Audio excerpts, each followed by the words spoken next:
12 তারিখে, তখন কত ধানে কত চাল এরা বুঝতে পারবে।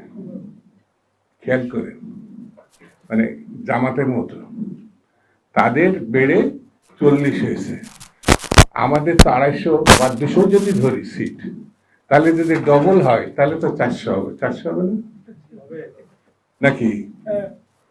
একটু আওয়াজ দেন না।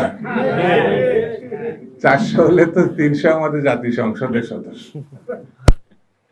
তো 100 তো বেশি হয়ে যায়।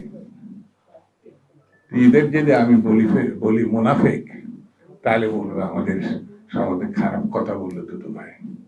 এদের যদি বলি মিথ্যাবাদী, তাহলে বলবো এটা আমাদের সঙ্গে খারাপ কথা বলবো। কোথায় যেন পড়লাম, মৌলানা হোসেন বলেছিল, সাগরের পানি যদি নীল হয়, নীল নদের পানি নীল হলে নীল না, ঠিক তেমনি জামাত যদি ইসলামী হয়, এটা ইসলামী দল না।